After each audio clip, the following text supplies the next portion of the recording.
السلام عليكم شباب، ان شاء الله الكل بخير. وياكم علي من قناة عراق جيمر، واليوم وياكم حلقة جديدة عن السحب على الجيف اوي اللي سويناه يوم امس البارحة سويناه يعني. واغلب المتابعين والله مو هواي بس لا أصدق المتابعين يعني كتبوا تام وكتبوا مدينهم اسماء. فاليوم عندنا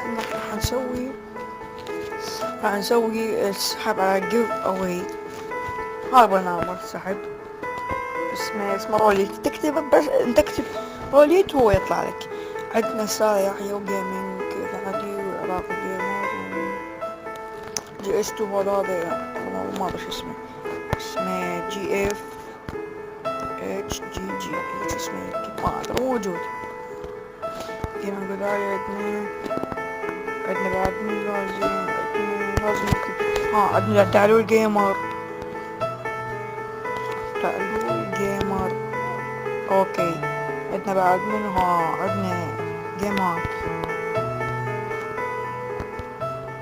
اوكي هسه راح ندوس هاي.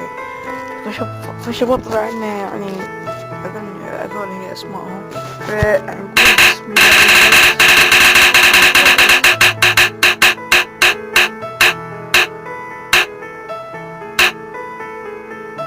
الفائز.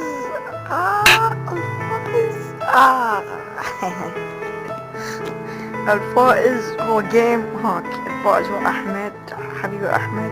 اتمنى تجيني بالكومنتات ويعني وانطيك الحساب مال الكاش اللي انت فزت بيه. فشباب لا تنسون الدعم واللايك على هذا الفيديو. لحاجز على راح نسوي جيف اويات اخرى ان شاء الله. مع سارة واحمد ما شباب مع السلامة.